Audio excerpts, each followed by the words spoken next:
Chapter 17. King Yucef of Morocco besieges Valencia. Donna Jimena had been in Valencia 3 months, and March was coming, when news came to the Cid from beyond the sea that King Yucef, the son of the Miramamelin, who lived in Morocco, was setting out with 50,000 men to besiege Valencia. When the Cid heard this, he gave orders that all his castles should be well stored with food, and that they should be put in good repair.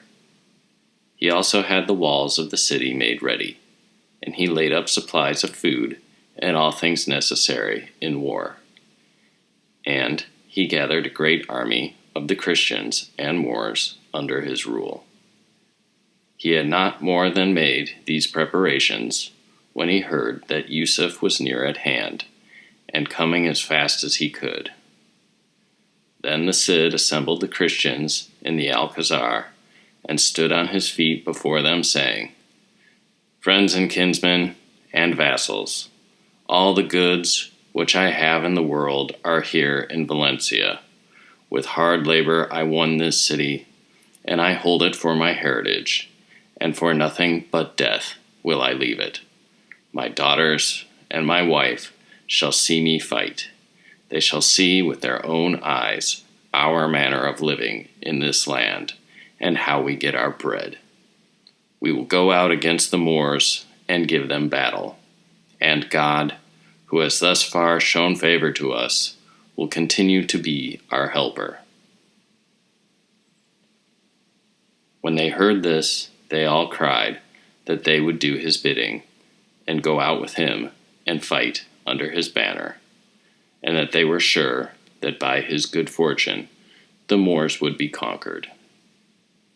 On the next day the Cid took his wife by the hand, and her daughters with her, and made them go up to the highest tower of the Alcazar, and they looked toward the sea, and saw the army of the Moors, how they came on, and began to pitch their tents around Valencia, beating their tambourines and making a great uproar. Then Jimena's heart began to fail her, and she asked the Cid if he thought God would deliver them from these enemies. "Fear not," said he. "You are but lately arrived in this land, and these people come to bring you a present, which shall be a marriage portion for your daughters. Fear not, for you shall see me fight. My heart kindles because you are here. The more Moors, the more spoil." Just then the tambourine sounded with a great noise, and the sun was shining. "Cheer up," said the Cid. "This is a glorious day." But Jimena was seized with such fear as if her heart was broken. Never before had she and her daughters felt such fear. Then the Cid stroked his beard and said, "Fear not. All this is for your good. Before 15 days are over, those tambourines shall be laid before you, and shall be sounded for your amusement. And then they shall be given to the bishop to hang them in the church of St. Mary." Now the Moors began to enter the gardens, which were round about the town, and the watchman saw them and struck the bell. The Cid looked back and saw al-sayyid beside him, and he said, "Go now, take 200 horse and charge those Moors who are entering the gardens. Let Jimena and her daughters see the good will you have to serve them." Down went al-sayyid in haste, and ordered a bell to be rung, which was a signal for 200 knights to make ready. For the Cid had arranged the signals, so that the men knew when 100 were called for, and 200, and so forth. Presently they were ready, and the gate nearest the gardens was opened, and the knights fell upon them fiercely, smiting and slaying. Great was the pleasure of the Cid to see how they behaved themselves. But Donna Jimena and her daughters stood trembling like women who had never seen such things before. And when the Cid saw it, he made them seat themselves, so that they could not behold the fight. The bishop was mightily pleased to see how their men fought. Alvar and his men soon drove the enemy back to their tents, and then they turned back. But Alvar went on hacking and hewing, thinking the ladies were looking on. And he went on so far that, being alone, he was taken prisoner. The others returned to the city, having slain 250 Moors. Then the Cid went down from the tower and received these men, and praised them for what they had done. He was sorrowful that Alvar Salvadores had fallen into the hands of the Moors, but he trusted to rescue him on the next day. Then the Cid assembled his chief captains and knights and people, and said, "Kinsmen and friends and vassals, today has been a good day, but tomorrow shall be better. Be all armed and ready in the dark of the morning. Then we will to horse and go out and smite our enemies. But let us take counsel in what manner we may go forth, so as to receive the least hurt. For they are a mighty host, and we can only defeat them by mastery in war." When Alvar Fanez heard this, he answered, "You have achieved greater things than this.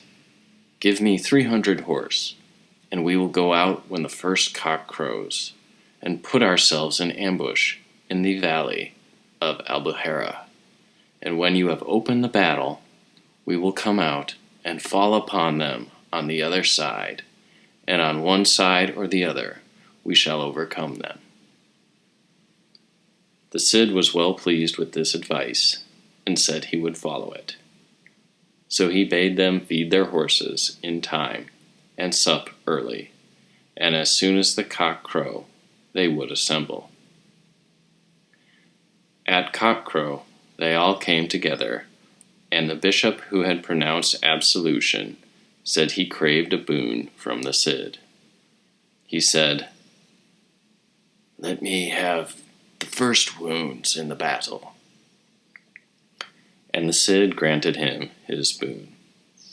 Then, being all ready, they went out through the gate, which is called the Gate of the Snake, for the greatest force of the Moors was on that side. Alvar Fanez was already gone out with his company, and had formed their ambush. The Cid had 4,000 men with whom to attack 50,000 on that day.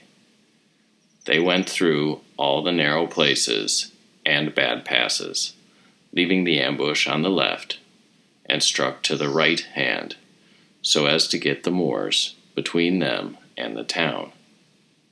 And the Cid put his armies in good order, and bade Pero Bermudez carry his banner. When the Moors saw all this, they were greatly amazed, and they put on their armor in great haste, and came out of their tents. Then the Cid bade his banner move on, and the bishop spurred forward with his company, and they fought in such a manner that the two armies were soon mingled together. Many a horse was soon running without a rider, and many a horseman was upon the ground. Terrible was the fighting and slaying, but as the Moors were so many in number, they pressed hard upon the Christians, and were about to overcome them. Then the Cid began to encourage them, shouting, "For God and St. James!" And Alvar Fanez at this time came out of the ambush, and fell upon the Moors, on the side nearest the sea. And the Moors thought a great army had arrived to help the Cid, and they were dismayed, and began to fly. The Cid and his men pursued them, punishing them greatly. It would be impossible to realize all the feats that were done that day, for every man did marvels. The Cid made such havoc among the Moors that the blood ran from his wrist to his elbow, and his good horse, Bavieca, proved to be a fine mount for him. In the pursuit, the Cid came up with King Yucef, and smote him 3 times, but the king escaped, for the horse of the Cid passed on so rapidly he could not check him, and when he turned, the king, being fleet on a horse, was far off. The king escaped to the castle of Guayara, for so far did the Christians follow them, smiting and slaying without mercy. Hardly 15,000 of the 50,000 escaped. Those who were in the ships, when they saw this defeat, set sail and went to Denia. Then the Cid and his people returned and began to plunder the tents. The spoil was so great that the men knew not what to take and what to leave of the gold and silver and horses and arms. Never had they seen such a tent as that of King Yucef, and it was filled with great riches, and there they found Alvar Salvadores, who had been made prisoner on the day before. The Cid rejoiced greatly to find him alive and well, and had his chains taken off. Then he left Alvar Fanez to look after the spoil while he went into the city. It was a wonderful sight to see the Cid then riding into Valencia. He had taken off his helmet, and his brow was full of great wrinkles, and he rode upon Bavieca, with his sword still in his hand. Dona Ximena and her daughters were awaiting him, and great was their joy when they saw him coming.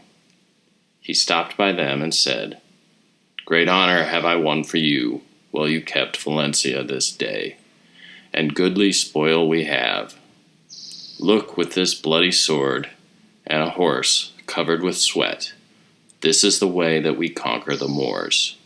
Pray God that I may live yet a while, for your sakes, and you shall enter into great honor, and they shall kiss your hands." Then the Cid alighted, and the ladies knelt down before him, and kissed his hand, and wished him long life. Then they entered the palace with him, and took their seats upon the benches. "Wife Dona Ximena," said the Cid, "these damsels who have served you so well, I will give in marriage to my vassals, and to every one of them 200 marks of silver, that it may be known in Castile what they have got for their services."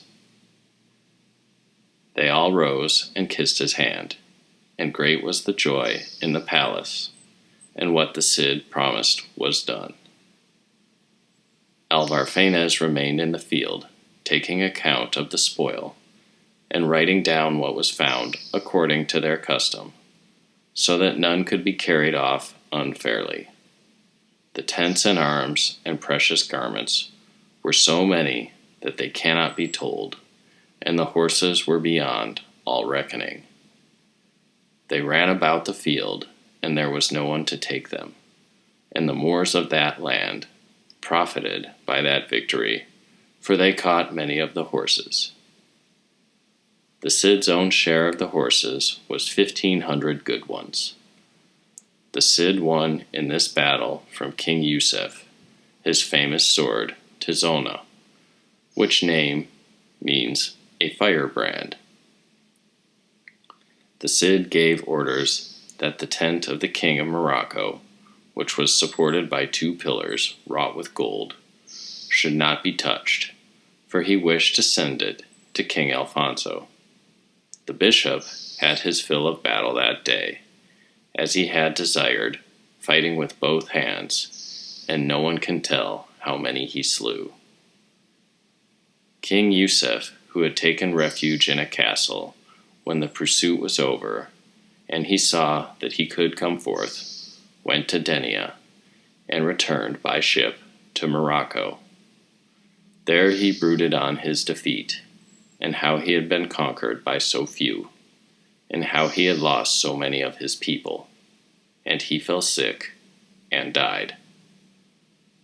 But before he died, he begged his brother Bucar, on account of the tie between them, that he would revenge him for the dishonor he had received at the hands of the Cid before Valencia.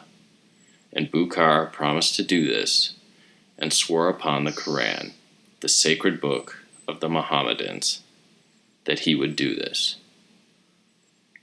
Then the Cid sent Alvar Fanez and Pero Bermudez with a present to King Alfonso. He sent 200 horses, saddled and bridled, each with a sword hanging from the saddle bow. He also sent the splendid tent, which had been taken from the king of Morocco. He gave this present because the king had sent him his wife and daughters when he asked for them, and because of the honor which he had done them.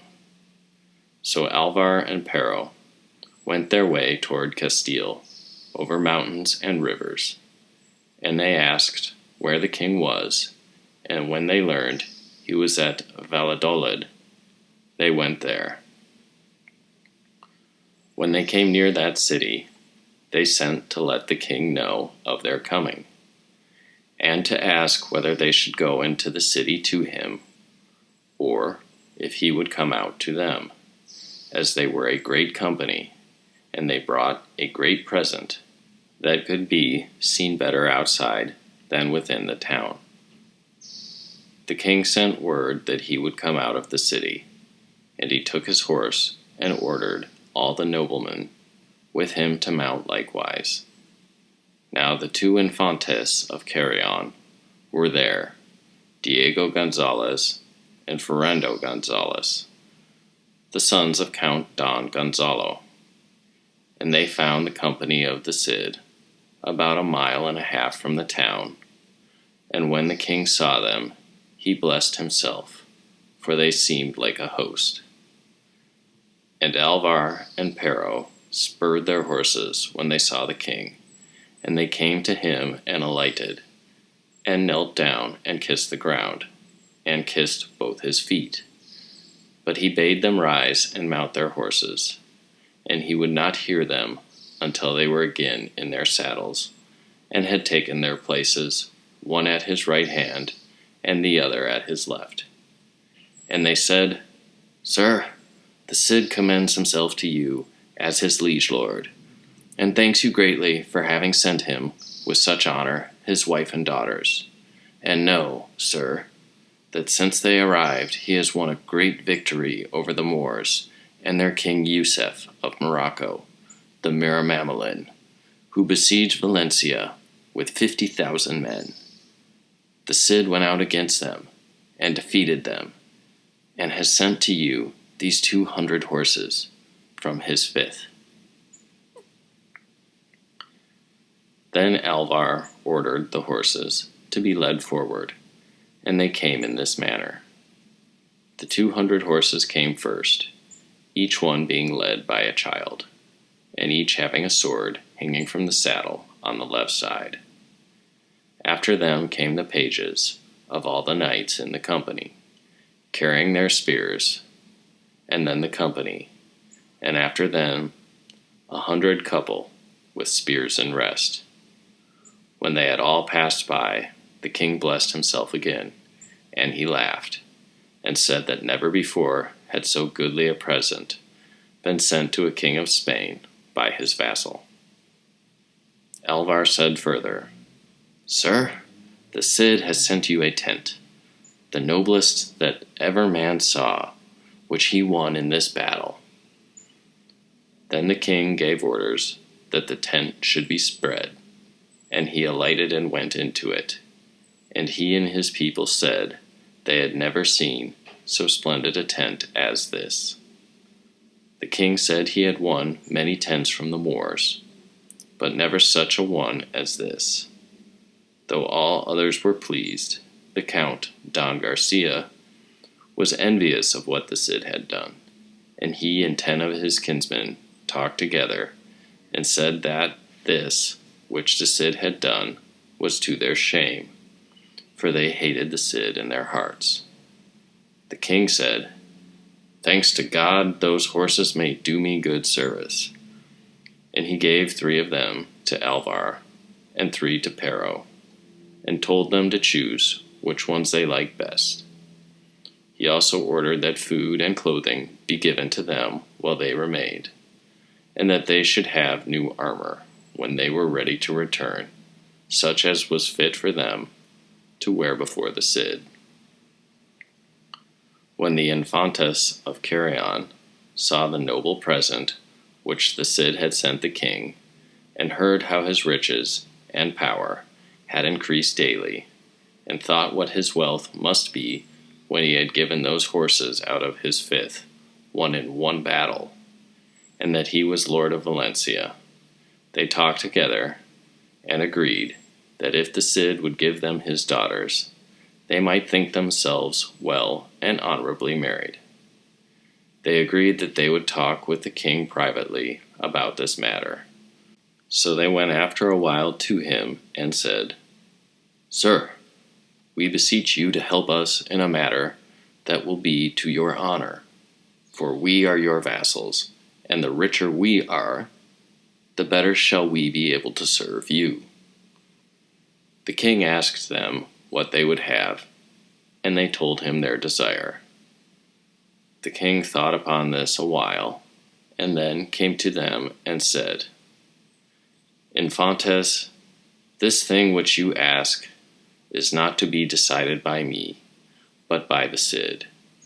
It is in his power to marry his daughters, and it may be that he does not wish to do this yet. Nevertheless, I will send him your request. Then they kissed his hand for his favor, and the king sent for Alvar and Pero, and talked with them privately. And he praised the Cid, and thanked him for his services, and said he had a great desire to see him. Say to him, said the king, that I beseech him to come and meet me, for I would speak with him about a matter which is for his good and honor. Diego and Ferrando, the Infantes of Carrion, have told me they wish to marry his daughters, if he will, and I think this would be a good marriage. When Alvar and Pero heard this, they answered the king and said, We are sure that in this and in all things the Cid will do as you shall command or advise. When you have your meeting, you will agree concerning it as is best. Then they kissed his hand and took their leave.